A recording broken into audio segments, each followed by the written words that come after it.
Peristiwa sebelum terjadinya Perang Badar. Memasuki awal bulan ke-17 setelah hijrah, tepatnya pada bulan Rajab, Nabi Muhammad SAW menyerahkan bendera dan sebuah surat yang dilarang dibuka kecuali setelah lewat 2 hari kepada Abdullah bin Jahsy al-Asadi.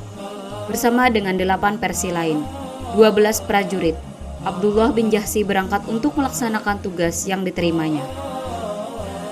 Dalam surat itu tertulis, "Jika kau sudah membaca surat ini, teruslah bergerak hingga mencapai Naklah, antara Mekah dan Taib. Awasi orang Quraisy dan laporkan padaku. Kami tunduk dan patuh pada perintah Rasulullah SAW," kata Abdullah bin Jahsy al-Asadi. Lalu kepada sahabat-sahabatnya ia berkata, "Aku diperintahkan terus ke Naklah untuk mengawasi orang Quraisy dan melapor kepada Rasulullah SAW. Beliau melarangku memaksa seorang pun dari kalian. Siapa berharap dan menginginkan kesahitan, ikutilah. Siapa tidak, kembalilah. Aku sendiri akan patuh kepada Rasulullah." Maka mereka berangkat dengan tekad bulat, tanpa ada yang mundur. Ini adalah rombongan terjauh yang pernah dikirim oleh Nabi Muhammad SAW menuju perbatasan kota Mekah. Sekelompok kabilah Quraisy yang sedang berdagang melintasi jalur mereka dan merasakan adanya kehadiran rombongan tersebut. Namun mereka berkata, "Jangan takut, mereka hanyalah jamaah umroh." Sementara itu pihak Abdullah bin Jahsy bolak-balik mengepung mereka. Padahal hari itu hari terakhir bulan Rajab, bulan suci yang di dalamnya dilarang menumpahkan darah. Kalau mereka menunggu sampai malam, yang berarti masuk tanggal 1 Sa'ban, akan keburu masuk ke kawasan tanah suci Mekah. Tapi mereka nekat. Kapilah itu diserang.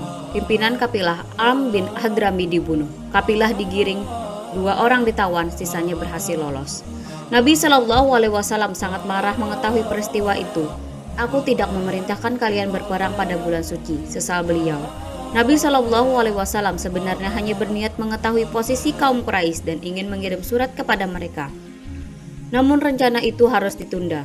Hal ini membuat Nabi SAW menghadapi kesulitan saat menghadapi musuh dan memberikan ruang bagi mereka untuk memojokkan beliau. Peristiwa tersebut juga menjadi tanda buruk bagi kaum muslim. Mereka berada dalam bahaya. Sementara itu seluruh anggota rombongan terdiam tak berdaya. Mereka merasa kebinasaan ada di depan mata. Mereka dicap salah oleh para sahabat karena berani melanggar perintah Nabi SAW.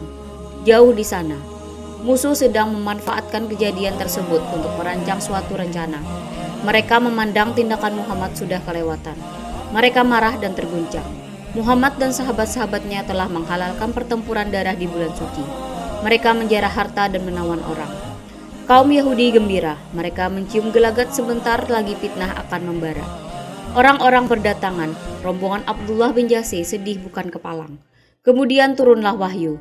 Mereka bertanya kepadamu, Muhammad, tentang berperang pada bulan haram. Katakanlah berperang pada bulan itu adalah dosa besar, tetapi menghalangi orang dari jalan Allah, ingkar kepadanya menghalangi orang masuk Masjidil Haram, dan mengusir penduduk dari sekitarnya. Lebih besar dosanya dalam pandangan Allah. Sedangkan fitnah lebih kejam daripada pembunuhan. Mereka tidak akan berhenti memerangi kamu sampai kamu murtad keluar dari agamamu. Jika mereka sanggup, barang siapa murtad di antara kamu dari agamanya, lalu dia mati dalam kekafiran, maka mereka itu sia-sia amalnya di dunia dan di akhirat. Dan mereka itulah penghuni neraka, mereka kekal di dalamnya. Abdullah dan kawan-kawan lega, seiring menghilangnya ketakutan. Mereka menjadi tenang.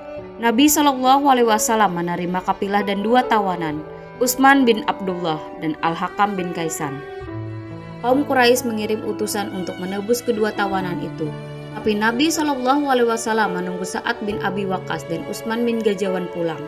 Keduanya terpisah dari rombongan di jalan ketika mencari unta yang mereka tunggangi secara bergantian. Lalu tersesat. Beliau khawatir keduanya dibunuh kaum musyrik. Begitu Sa'ad bin Abi Waqqas dan Utsman bin Gazawan datang, kedua tawanan segera dibebaskan. Namun kaum Muzahirin sangat marah kepada 2 orang itu mengingat intimidasi, tekanan, dan penyiksaan kaum Quraisy pada masa-masa awal dakwah di Mekah. Nabi menolak usulan kaum Muzahirin untuk membunuh mereka. Bahkan Nabi malah menawari keduanya untuk masuk Islam. Al-Hakam bin Kaisan akhirnya menerima Islam dan menjadi muslim yang taat. Sedangkan Utsman bin Abdullah pulang ke Mekah. Saat itu Abdullah bin Jahsy bertanya, "Apakah kami dibenarkan mengambil ganimah ini sebagai pahala jihad?" Lalu turunlah firman Allah, "Sesungguhnya orang-orang yang beriman dan orang-orang yang hijrah dan berjihad di jalan Allah. Mereka itulah mengharapkan rahmat Allah. Allah Maha Pengampun, Maha Penyayang. Itulah ganimah pertama yang dinikmati kaum fakir Muslim. Aksi militer pertama dan misi pertama memerangi kaum Quraisy dalam lembaran sejarah Islam. Ini menjadi pembuka bagi perang-perang selanjutnya, termasuk Perang Badar Kubra yang membuat kesabaran kaum Quraisy di Mekah runtuh. Suasana semakin memanas. Sejak kejadian rombongan Abdullah bin Jahsy, kemarahan kaum musyrik memuncak. Tekad mereka untuk menghabisi kaum muslim di kandang sendiri semakin keras. Lalu turunlah wahyu yang mengizinkan perang. Dan perangilah di jalan Allah orang-orang yang memerangi kamu, tetapi jangan melampaui batas. Sungguh Allah tidak menyukai orang-orang yang melampaui batas. Dan bunuhlah mereka di mana kamu temui mereka, dan usirlah mereka dari mana mereka telah mengusir kamu. Dan fitnah itu lebih kejam daripada pembunuhan.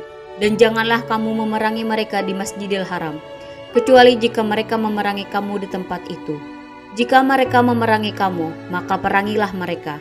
Demikianlah balasan bagi orang kafir. Tetapi jika mereka berhenti, maka sungguh Allah Maha Pengampun, Maha Penyayang. Dan perangilah kaum musyrikin, semuanya sebagaimana mereka pun memerangi kamu semuanya. Dan ketahuilah bahwa Allah beserta orang-orang yang bertakwa. Turun juga wahyu kewajiban berjihad. Diwajibkan atas kamu berperang, padahal itu tidak menyenangkan bagimu. Tetapi boleh jadi kamu tidak menyenangi sesuatu, padahal itu baik bagimu. Dan boleh jadi kamu menyukai sesuatu, padahal itu tidak baik bagimu. Allah mengetahui, sedangkan kamu tidak mengetahui.